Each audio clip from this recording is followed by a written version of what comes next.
To you. You know what it is. Show us the check down. I gotta dance to this. Cheryl will dance. Let's do it. We're doing it.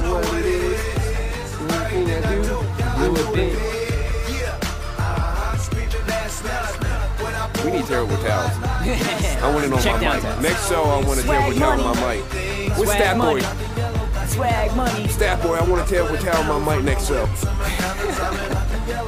Swag money. All right, y'all. Welcome to the check down. Tell us to check down. It's a beautiful day here on January 20th. Beautiful outside. Really cold though. Kind of sucks. Here in Pasadena. Would you classify that as beautiful if it's cold? It's beautiful to look at. Would you not agree? No, it looks cold. Looks warm to me. But all right, y'all. Another edition of Check Down, brought to you by Swag Money Inc. All right, we're gonna get right into it. NFL right off the bat. Last week I went 2-2. Franklin Stacks over here went 3-1. Why? Because I'm the man. He is the man. He is the man. First one, they upset. I guess you want to call it an upset. The 49ers took down the Saints 36-32. Yeah, I know. The hell got into Alex Smith. Yeah, Alex Smith's like, hey, I'm Drew Brees. He finally ate his Wheaties, dog. He finally did. Yeah, and Jimmy Graham, I don't think he remembers that game at all. No. No idea what he was doing. Every play, he got a concussion on. I remember I saw him make a block, and I was like, he just saw red and He said, doesn't hit know it. what he's going to say. He just... No, it's red, block him. Every time he hit his head on that ground, I'm like, he's done. Yeah, and he would just run back out and catch another football and then run to the sideline. It's like, what happened? Yeah, I blacked out. They were down like 14-0 or whatever. He gets a touchdown. Like, yeah. Incredible Whatever. catch, and he wakes We're up. We're winning, right? Yeah, Oh, yeah. no? What's the score? Okay. Give me the Gatorade. And then the next game that day was Pats, Broncos, and Tom Brady. Graham probably doesn't even know the game's over. It's in the living room. So, when do we play the Giants? Yeah. Yeah. What? We lost. Drew, No, what are you talking about? I thought I was sleeping. I thought that was a dream. I thought it was just a dream. Nelly voice. All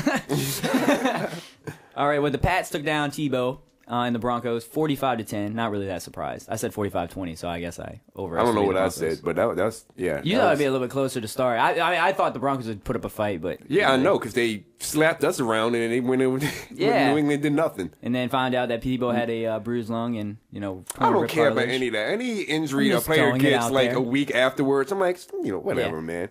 Oh, I just thought I didn't You know. lost, dog. That's Yeah. what happened. You're not hurt. Goddamn assistants trying to Yeah. shit up. Well, we lost, but this is why. No, you lost because y'all suck. Next game, Ravens took down the Texans 20-13. And honestly, I felt the Texans played the better team, but they just kept turning the ball over. No disrespect to the Ravens. The Ravens won the game. I just felt the Ravens just kept giving them chances to Rookie get back. quarterback. Well, Jacoby Jones, what are you doing on a punt return? Catch the ball. Hello. Too. But still, rookie quarterback. You just can't win with him in the playoffs. Yeah, I mean, he threw how many picks? 3 picks? Oh, it's just ridiculous. And then the Giants took down the Packers. And honestly, they won 37-20, but I felt they should have won like 45-10. Like they beat the hell out of them. Yeah, that ref should be fired. Like they outplayed them. I mean, the Giants were a better team across the board, offensively and defensively. The Packers, I guess the rest got up to them. You know, they have all this no adversity all year. It was so easy. They get down in the second half, and they seem like they don't know what's going on. Akeem Nicks should never catch a Hail Mary at the end of the first half. Like, if you're a championship-winning team. I called that, too, when the ball was in the air. I was like, there's a lot of Giants receivers down there, and I don't see a lot of Green Bay defenders. Crap. I mean, Akeem Nicks, he can ball. Yeah. He can flat-out ball. And, the receiving core reminds me a lot of Pittsburgh's, but just bigger. Well, yeah. Akeem Nicks, I mean, he's just a matchup problem for a lot of people with his size and speed. All right, but, that's the recap. Obviously everybody's talked that to death. So let's get to this weekend, the championship weekend. All right, we're going to start with the first game. Niners-Giants. Before we get into our predictions. I'm like 50-50 still on all of them, but I'm going to pick. Yeah, this is a tough game. I was on one way and I flipped, and I'll get to that in a minute. But we look at Eli and we look at Alex Smith, both former number 1 picks. Both have taken a lot of scrutiny, but of course one has a Super Bowl ring and one's been kind of a little bust. Who do you think has the better game this weekend? Eli. I agree too. I don't know. I saw Alex Smith play last week, but I can't get behind it. He makes passes, but then his passes aren't good looking. His whole form. Yeah, it's just something off. Like you see him drop back, and you're like, the minute he throws, you're like, pick. Yeah, but somehow it's just been working out. So I don't know. I'm going with the Giants again. I'm not again, but. Well, I'm going with the Giants as well. I was actually on the Niners. Like, the defense is going to be tough. They just, they handled Drew Brees for a good half, 3 quarters almost, you know what I mean, before the end of the fourth quarter where all hell broke loose. I was like, but the Giants, they're on fire. And that front four, I just don't see Alex Smith having time. That's not the Saints defense he's playing against. No. I know the Giants have secondary issues, but with that, they rotate like a good 7 people in that front 4, and they just come after New you. Orleans was dumb. It's like, hello, Davis is going to get the ball. Yeah. Well, we're not going to guard him. Malcolm Jenkins can't check him one-on-one. No. Well, he was doing all right in the beginning. Yeah, but that second half, it seemed like no matter what. Well, they kept leaving him one-on-one. If you just throw over top of Malcolm Jennings, I mean, Davis is going to get it every single time. They weren't doubling him at all. Yeah, exactly. And you look at the Giants, I mean, all due respect to the Niners' defense, and, they beat them earlier in the year, but I think this is a different Giants team than the team that lost earlier in the year on November 13th. And can they check the Giants' receiving core? I just don't see it happening. I mean, they have a great front 7. I don't expect the Giants to be able to run the ball, but I just don't think see so? Well, I don't think the Giants. I think they will late. Yeah, I'm talking about run the ball effectively. I mean, that's a team that had they went 15 weeks without a 100-yard rusher. I just don't see that happening. And the receiving, I mean, they're a passing team now. The Giants are, and I don't see Carlos Rogers is a great player, but can he shut down Akeem Nicks? If not, Victor Cruz will have a good game because I don't see anybody getting him. And then Mario Manningham in the slot. Ballard played well this year. Even Bradshaw on the screen passes. I just don't know how they're going to be able to slow him down over time. I think it's going to be a close game. It's going to be kind of an ugly game at times, but yeah. I think it's going to. Do you think it'll be a close game? What's the weather like? If you listen to Jim Harbaugh, he says there's going to be rain. But I don't really know where he comes up with that. I don't know if you look at the weather. He's not a meteorologist. Well, he said, I don't know. Did you hear what he said? Did you see the interview, the press conference? No. He said, I saw a red sky this morning, and red sky, like the sailor things, like red sky in the morning is a warning. Like, Shut up, was he an Indian? Yeah, right? I was like, what are you talking about? Man, you rain dancing now too? Come on, man. He's like, so we're going to get some rain today. We expect to get some rain. He's psycho. He's a hell of a coach. He's kind of crazy. Oh, hey, man. Michigan, baby. What's up? He's better than his brother. Yeah, I agree with that.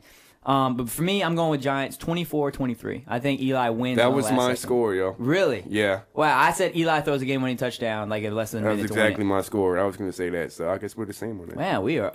Even though I guess we don't have to talk about that. This is why we made Swag Money Mafia, because we just... Swag money, baby. It's the committee. Yeah, there you go. Gandhi Frank the Stacks. Hey, who is Joe White? By the way, just a little shout-out, community service stuff. Swag Nation donation. If anybody has any free stuff they want to donate to Salvation Army, let us know. Hit us on the Twitter at SwagMoney_Inc. We'll take care of that for you. Salvation's always going to be like, what in the world? Dude, we're going to show up with like 8 trucks, yeah. man. It's I'm like, just open the doors, don't say a word, let's do a thing. We'll leave when we're done. Yeah. Give us the keys, we'll lock. And we will put that on YouTube for the whole world to see. Swag money, baby. One interesting comments that came up this week, and obviously we all know being in this area, Ed Reed's comments about Flacco. Basically, he said what I think, honestly, he said what everybody's been saying every single week after every single Baltimore Ravens game. They don't trust Flacco. That's been going on for 4 years. Exactly. I mean, like, you sit there, and the reason... That's why it's not a problem for Flacco, because he already knows. Well, the Flacco, did you hear him? He was crying last week or whatever about being disrespected, and then you come in, and look, he's not... Like, okay, granted, Kyle Bowler wouldn't win with this team. You know what I mean? Like, he would shot him in the foot, but Flacco's not... And how much is he in part of the win? Like, you look at it, the year they beat the Patriots, they beat him down, nope. He had 4 for 10 for 34 yards in 2009. I know. Like, how much did you really contribute? He doesn't contribute anything. Any big wins. I'm saying big, significant wins, he's not a factor. And I look at a guy like Terrell Suggs who's, debating Skip and talking about how much he loves Flacco. I was like, you're saying that because he's your quarterback and you have to. But you look back at, if Flacco was not on the team anymore, I think he would dog him out and say, man, we could have won without Flacco if we had a different quarterback. You know what I mean? Well, I wish it was. Now I'm saying there, I'm not gonna, like, yeah, I'm getting hard on Flacco, and yeah, he's better than the alternatives they've had the years prior. I'm not saying Flacco's a bad quarterback. I just don't think he has that. He's not that guy. He's not Aaron Rodgers or Drew Brees that can win it throwing 50 times. He's not even Matt Stafford. He's not the type of guy to say, you know what, give me the ball. And we're going down the field and we're scoring. He's not going to do that. He said, give me the ball, give me the plays, and I'm just going to do what you tell me to do. Well, you think about it, the games they've won, or played really well in, I should say, is the games where Flacco was kind of, using the play action pass. Rick Rice had a big game. It wasn't that Flacco had a big game win. Yeah, he had some moments in here and there. It's like he's had a couple game winning passes against Pittsburgh in the past. But in the regular season. Yeah, exactly, in the regular season. But this is playoff time. And everybody talks about the Patriots defense having the worst pass defense and stuff like that. It's like, but you look in the last month, that team That defense hasn't been as bad in the last Well, month. what they did, Denver has a nice offensive line. And they got to him every play. time. So. Like, Tim Tebow was running around like he had no idea what was going on. And Tebow knows how to escape pressure. Yeah. And so. Well, there was the thing with Tebow. You know, I don't want to talk too much about Tebow, but the reason he had success is that people felt like if they rushed him, he would just get out and run. Like Tebow was back there. He's a lot more mobile than Flacco. Exactly. And Flacco got sacked 5 times by the Texans. It was a great defense. Not saying that the Patriots are anything close to that. But you look at Flacco got sacked 5 times, and the Ravens didn't even touch T.J. Yates, who's a rookie quarterback. And this is a better offensive line that are facing. Well, I mean, not run blocking. I don't know. Wise, but I think They with Tom have the Brady, number 1 offensive line, don't they? No, I'm saying because of the running wise, but you're talking about pass wise. Oh yeah. With T.J. Yates is going to be susceptible to getting sacked because he's not used to the pocket presence. He doesn't have the pocket presence that Brady is what I'm trying to get to. It's going to be harder to get to Brady, and that's how you beat the Patriots, by hitting Tom Brady in the mouth, by knocking him around, this, that, and the other. I thought Skip Bayless. I was so mad at Skip. I'm like, stop giving the Ravens bulletin board material. Stop getting them angry because they're going to make me upset when they go to the Super Bowl. But we'll get into our predictions here. I guess for me, the Ravens are a good team. Obviously they wouldn't be in the Final Four if they're not. The reason why, well, obviously I picked the Patriots to win the Super Bowl back in September, so I'm not changing my pick. But I just don't see how anybody can check Gronkowski, Hernandez, and Wes Welker on that defense. We did. Yes, the Steelers did. But you know what Raven fans would say? You already know what they would say. I don't care. But I just don't see how they're going to be able to check them offensively. This is my game plan when you play New England because they're such a finesse team. Line up man-to-man, and right off the ball, just slap the hell out of them. You got to beat them up because they're small receivers. They're not big except for Gronkowski. Yeah. Okay? But that's the thing. You're going to have, I don't think Suggs is going to be pass rushing. He's not going to be on Gronkowski. Ray Lewis can't guard him. Exactly. And they're going to split Hernandez out wide on one of them smaller corners. I would put Hernandez back in the backfield again. Right? I mean, he had, 60 yards last week? It was... So for me, it's just... The Ravens, obviously... I'm not trying to, discredit the Ravens because I obviously got there, but I just look at how great the offense is of the Patriots. And yes, I do think that the Ravens will have their success against the defense and stuff like that, but... Ray Rice, Ray Rice has got to have a huge game. I think he's going to have over 200 yards this game, total. You think so? Oh, okay. So I was about to say, running, I was like, wow. No. Well, he might. That 80-yard run he had in 2009. I am one of those people that kind of says, I felt that a lot of the yards they gave up was because their offense was so good that they just played differently. They give up a lot of yards. They don't give up a lot of points. Exactly. And you look at it that way. And you look at how they've been playing the last month or so. They've been a much better defense the last month. If Ravens are going to win, the 2 players on defense that need to show up are Nada and Terrell Suggs. And Suggs is, you got to sack Brady. That's how you beat him. Where's Nada been for the past, 6 games? I haven't heard anything, and he's a monster. Exactly. And for me, I try to talk myself up. I try to envision the game in my head and what the Ravens could do, because obviously the Ravens beat them down last time they played in Foxborough. But I can't find it. If the Ravens play like they're playing the Steelers, their Super Bowl. Touche. Yeah, I mean the Ravens. And plus, I guess if the Ravens were at home, I'd feel differently because they're always good at home. Well, they're not a good traveling team this year. Exactly. This year, for whatever reason, they just haven't. So for me, I'm going to go 34-20 Patriots. 34-20? Yeah. I'm going to go 31. And I want to make it closer, by the way. I just don't know how I'm going to say 31-27, but the last couple points for Baltimore is just going to be like kind of just a late touchdown trying to get back in it type thing. Like they're down 10 with 2 minutes to go. Yeah. Or, whatever. Yeah. I know what you mean. So we both have Giants-Patriots in the Super Bowl again. God. Rematch of 08. I hate that. I'll watch it anyways. And then when football is done, and basketball is right around the corner, that's the only thing we have left, man. Yeah, basketball, absolutely. I'm fine with that, but still, it sucks. Well, yeah. Well, not to rush things, but do you expect it to be the same thing in the Super Bowl between the Patriots and Giants? Do you think it's the same outcome? I think the Giants win again. Oh, you think so? Just because of the defense? You think it's going to be the same shit? I think Belichick and Brady want another shot at the Giants. I don't know. Giants are real. I just don't see Belichick and Brady getting fooled twice by the same team with basically the same exact defense. The Giants and the 49ers are complete teams on both sides of the ball, and especially 49ers with special teams. So I understand that. I'm not discrediting. I think you need a complete team to beat New England.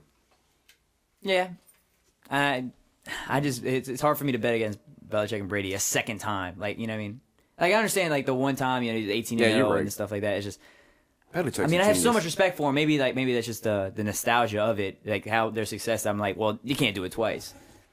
But I think it would be a good game. I think I'd rather see that game than any of the other matchups that are possible. Yeah, you're Personally. right. Because I like Eli, and I don't want to see Alex Smith in the Super Bowl against Tom Brady. It's just not fair. Yeah, you're right. It isn't really. It's that just fair. not. But you brought up the point, NBA. You said that you were really pumped about basketball, right? Yeah. I know. Did you see those new uniforms that Heat out on? Yeah, they had the black and white ones. I don't like them. You don't like them? Nope. That's the ones that people go crazy in the store for. Nah, I wouldn't go crazy. I'm like, you know what? Give me an old one. It's So- a discount. Discount double check. Well, last night, we'll just move forward to the NBA. Let's just keep it moving. The LeBron in the Heat, because no Wade, they improved to 5-0 over without Wade this season, and LeBron improved to 11-5 over Kobe Bryant with their 98-87 victory, which I find is interesting because I've heard a lot of do. I'm going to ask you this question first, and then we'll get into the without Wade topic. Is it significant that LeBron is 11-5 versus Kobe No. in the regular season? No. Me neither. But people are making a big deal out of it. Like, to me, it's wake me when These he are has the 5 same rings. people that say that regular season games don't matter. So why would that? Why would the 11-5 matter? Yeah. You just told me. I'm going off what they say. Right. Yeah, absolutely. I just look at it and I don't Yeah. know. Kobe has a lot of rings. yeah, that's why I said yesterday on Twitter. I was like, wake me when he has 5 rings. Like, Wake then me when you have something on your hand other than your engagement N1 ring. baller man. He's got an LeBron. engagement ring. That's whatever. even his girl has a ring before he does. His boyfriend. And then the next thing, I guess I've been hearing this a lot, and I think it's kind of ridiculous. But are the Heat better without Wade? I think it would be the same thing if LeBron was hurt and Wade was playing. Absolutely. They just need one star. One of them need to be traded. If you look at it, LeBron without Wade, it's just like him playing in Cleveland with a better supporting cast. That's all. Yeah, that's exactly. They won 60-some games with the teams he had in Cleveland. He's going to win 60-some games. I with that honestly team. believe He wants neither to be- one of them know what to do when both are on the court. Yeah, they have because they both want to do the exact same thing. They want the ball in their hands. They want to create. They want to drive. And I think that actually hurts LeBron because in the fourth quarter he's looking to try to do something, but he knows he has Wade. And So that's he- Wade's time. He's like, should I take the shot or should I? It's like, I think they're not better without Wade, but LeBron is more comfortable. yeah, Definitely. definitely. Because LeBron, that's his style to play. That's how he wants to play. Mm-hmm. It was funny. It's Skip brought it up. That's why I'm bringing it up. I didn't really think about it until I was watching highlights and stuff. How LeBron kind of when he gets he went back to his Cleveland days where he's kind of front running and showing off and stuff like that. And which I always find is funny because he did it all the time in Cleveland. Yeah. And the minute it never got him anywhere. So it's like, so I thought, and I did think it was interesting with the back-to-back. The Lakers playing Orlando tonight that they decided to stay in the game. Kobe and them decided to stay in the game and try to. Kobe had a bad game. Yeah, it was weird. I don't know. I mean, a lot of his points was came just in the off. first time. Yeah, I just don't know. I do think that he did say after the game he's kind of experimenting on the fly, learning the offensive stuff and where they want to put him. So I can get that. You're gonna have some games that are great, some games that are bad. But it's just the Heat. I felt to me, Kobe just had a bad game. That's all it was. But to me, I felt the game because you're at home. It's in Miami. That is more important to them to win that particular. Do you game. really think LeBron was that sick? Didn't look at last night. No, exactly. So Yeah, maybe built in that excuse to Yeah. relieve the pressure. I don't think Michael Jordan would do any of that. If he was sick, you won't know until halftime. Right. Another interesting thing that happened a couple days ago was that the Wizards, the worst team in the league, beat the record-wise the Man, best team in the bring league. back the Baltimore Bullets so I have a team to root for. Sick of them Wizards, man. They beat the Thunder 105-102, and which I always just thought was weird that the 12-2 they were 12-2 at the time faced the 1-11, 1-12 Wizards and lost. But I'm mentioning that to mention this, that Westbrook signed reportedly a 5-year, $80 million extension, which is pretty close to what Durant got. To me, I'll get into that in a minute, but I guess I'll ask this question. Can they win with Russell Westbrook as point guard? Yeah. You think they win a Super Bowl? Win an NBA title? Yeah, they can. It's going to be tough with him. He's just, I don't know. I just feel I've just seen him he's too young. many times. He's so immature, man. To me, he's a diva. He's a two guard. Oh yeah, he's a diva. I think he wants to be the star of the team. He does. He's like, yo, you just sign. If that was me and I just signed for $80 million, I'm cool with the second. Right? To me, I feel like I've seen them in the past. Everybody knows you're good, Westbrook. You don't have to. I've seen Westbrook in the past shoot them out of games and not get the ball to Durant. Durant can't shoot. Yeah, he's not a shooter. He's a driver. He's a slasher. Which obviously, I think it's better suited for them to have a pass. If they had first Chris point Paul, guard. there would be no doubt in my They mind. should have done that trade. We both talked about it. You have Chris Paul for Russell Westbrook. Do that trade because Paul's going to get the ball for everybody's hand. He's going to make everybody around him better, and Durant's going to get his. It's not like Durant's got to worry about deferring because Paul knows this is Durant. I got to give him the ball. He's going to win the game. Russell Westbrook's like, I'm going to win the game. Like I'm going to score. I'm going to do this. I'm going to do that. He had an 0 for 13 game earlier this year. I know he's not. He just can't shoot, man. Like, go to the gym and work on your J. And then 5 years, $80 million. So that's a lot of money. So you're basically saying we're building around Westbrook and Durant. I just think it hurts them in the long run. I would have used Westbrook as trade bait more than locking him up. Mm-hmm. I agree. I don't know. We'll see what happens with that. Durant's. Maybe they felt like they had to sign him because if they didn't, he'd be a little problem this year. Doesn't it look like little girl? We've seen Durant and Westbrook kind of get into it on the court. Like, I think Durant. With Durant, he's not assertive enough with Durant. I was like, you need to sit your little butt down. Like, for real. Yeah, give me the ball. Yeah. Durant, go watch what I do with it. Right. I do it all the time. You were 0 for 13. I've never done that. Yeah, and it's like almost sometimes like Durant. He's too passive, man. He's too soft sometimes. It's like, Durant, you gotta. Because the passion's there, and Durant, all he wants to do is play, but he doesn't want to piss off Westbrook at the same time. Because he's a diva. Exactly, and I don't know. I just don't like the chemistry there. I just feel. Granted, as a Lakers fan, I don't want the Oklahoma City to be like the dynasty or anything because I want my team to win. But as a basketball fan, it just disappoints me because I feel that Russell Westbrook's a great player, but I just don't think he fits playing next to Durant. Just like we just talked about LeBron and Wade. It's like they're great players. We just don't feel they fit together. Mm-hmm. So yeah. Well, speaking of Durant, obviously he's going to be in the MVP discussion. I know it's really early. We got a lot of games left, but who would be your NBA MVP to this point? Black Mamba. The Mamba. Kobe system. I was funny. Say, you just see that commercial? Nah, man, I'm playing 2K. Oh, you missed it, man. It's Kobe system. I looked it up like that night. He's like, how do you go? How do you do better than the top of the pyramid? You go over the pyramid. You're welcome. I was like, oh, all right. What happens if you're really successful? Yeah, I was like, oh, all You're right. welcome. Oh, all right. But for me, I would pick Kobe too. But I'm biased. That's my guy. You know what I mean? Well, I'll help you out. You bring the case, and then I'm just going back. I'm bringing the case that everybody else in the Lakers suck, and Kobe's the man, and it's the only reason why you guys are winning. Well, when Abina came back too, that helped. I just can't stand watching Paul Gasol be so soft every single game. Like, that's why Abina, man. Just go punch somebody. Be a man. Just do something, man. He just walks around. Punch you. If you watch him, he walks around not looking for contact, and you're a big man. Yeah. You go down low and beat him up. Man. That's why he's so happy Bynum's there. Yeah, God, man, he's down. Because Bynum's gonna sit there and take it and stuff like that. It helps in the case and what they want to do. Like it helps with Bynum. Because Bynum can sit in the post and Gasol can kind of like go the mid-range, perimeter game, and Kobe can obviously just do it opens the floor up for Kobe to kind of do what he wants to do and what he needs to do. I think if Howard came to LA and Paul was still there, he would probably make fun of Paul on like every practice. Just say, dude, you were just cake, man. You just you gotta man up. Yeah, absolutely. This isn't an MVP discussion. Obviously, people are gonna bring up like LeBron's. He's got 29, 7 and 7. Kevin Love is 25 and 14. The team's not that good, but that's somebody under the radar that I feel deserves some love. This is how I define MVP. It's not about who's the most valuable player. Well, there's no question that without Kobe, that team would not they'd be in a lottery, like just flat out. But the thing is that drives me nuts about the MVP, the most valuable.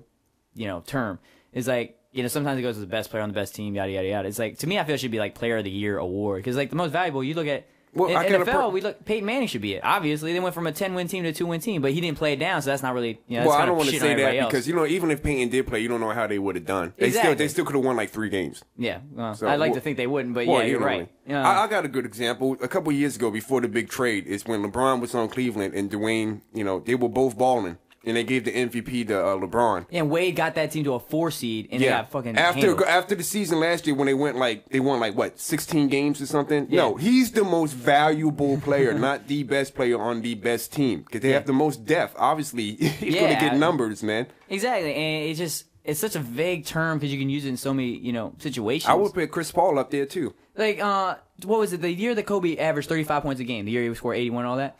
Steve Nash won it. Steve Nash had a great year, don't get me wrong, but 35 points a game, and he got a Lakers team that we look. He's playing with Smush Parker, Brian Cook, Devin George, Luke Walton. Kwame Brown. That's He got him to a 7 seed, and within a game of beating the Suns, a 2 seed, out of the playoffs in the first round. He got him a 3-1 lead. Yeah, if he didn't have no attitude that last game. Yeah, exactly. Well, I would have been pissed off. I was pissed off as a fan. Like, man, fuck all these guys. But you look at, he finished 4th in the MVP voting. And to me, it's like, there was nobody that was better that season but Kobe Bryant, and he was the sole reason they made the playoffs. Yeah, he's the most valuable player. But he didn't, and then obviously Kobe got it a couple years ago. In 08, when I felt Chris Paul was the most valuable player that year. All right, well, ask yourself this question. If you take Kobe off the Lakers and you take LeBron off the Heat, Wade's still hurt. Who still has the better team? Miami. Yeah, Miami does, yeah. Okay, so how is he the most valuable player if they would still win games? Yeah. Well, okay, would you bring up a guy like Dwight Howard who you're not really a fan of? If you take him off Orlando, do you think they're good at all? No. Just to go with your point, just a devil's advocate. I think they're just a bad team. I mean, they're winning. They're winning. But I don't think they're going to win down the stretch. Now, this has nothing to do with MVP, but I want to bring it up, is Philadelphia 76ers are 10-4 right now, and they're giving up 87 points a game defensively. And I don't think no one's even mentioning that. I think that's an interesting story to keep an eye on. I think basketball is a little different when it comes to defense, though. You need stars. Oh, yeah, absolutely. The problem with Philly is that you don't really know them. Yeah. So they go under the radar. It's weird because championship teams, you're going to need that star that can win a game by himself, but you also you're going to need defense. You're going to have to get stops pretty much. I mean, you look at the Celtics team in 08, even though the Lakers teams weren't great defensively, but they locked down in the finals. You know what I mean? They were able to get stops. You look at the Game 7, Lakers and Celtics. The Celtics should have won that game, but the Lakers were getting stops at the end and they ended up winning. That Ron Artest prayer from God 3. He's such a weird guy. Meta World Peace, excuse me. Whatever. So MVP, I mean, it's early in the season, but I agree with you. I mean, Kobe's averaging 30 points, 5.5 boards, 5.5 assists, and he's really won games. I would pick Kobe or Chris Paul right now. Chris Paul, well, he's Chris Paul. He's playing with Blake Griffin, Lob City. Hello. All right, well, this is the episode of Check Out. We didn't get any Twitter responses. I got a question. Did we get a Twitter response? I got a question. No? This is my Twitter question. Okay, Twitter time. Would you blow up the Boston Celtics roster? Absolutely. Yeah, thank you.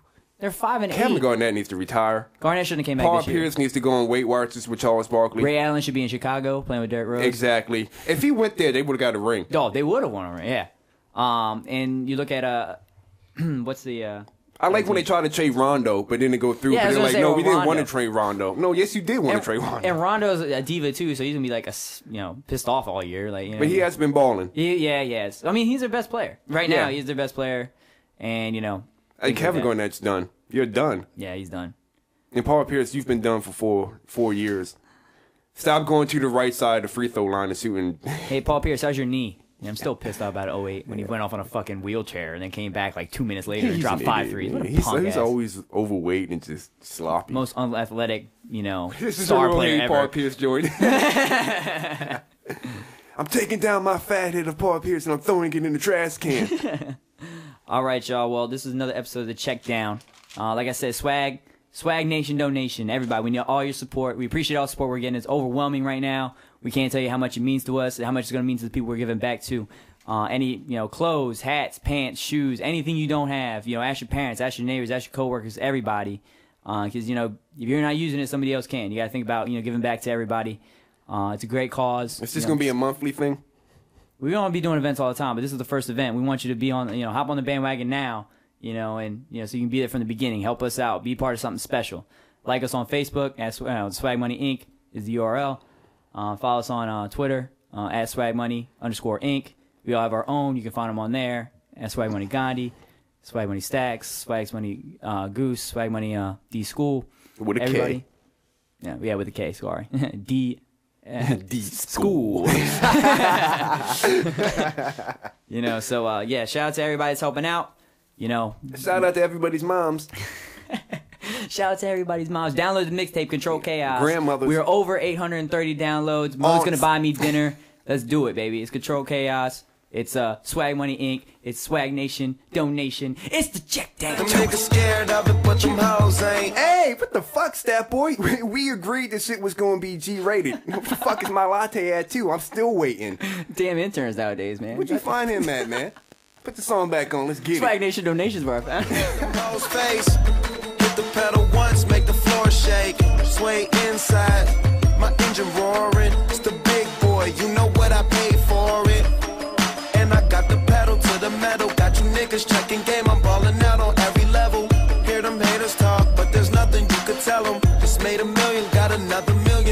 schedule. No love for them, nigga, breaking hearts. No keys, push to start. Yeah, you know what it is. Everything I do it big. Yeah, screaming last night when I pulled off the lot. That's done. Up in my town when you see me, you know everything. Black and yellow, black and yellow, black and yellow, black and yellow. I put it down from the whip to my diamonds. I'm in black and yellow, black and yellow, black and yellow, black and yellow. Got a call from my jeweler, this just in. And bitches love me cause I'm fucking with their best friends. Not a lesbian, but she a freak though. This ain't for one night, I'm shining all week, ho. I'm sipping Clico and rocking yellow diamonds. So many rocks up in my watch, I can't tell.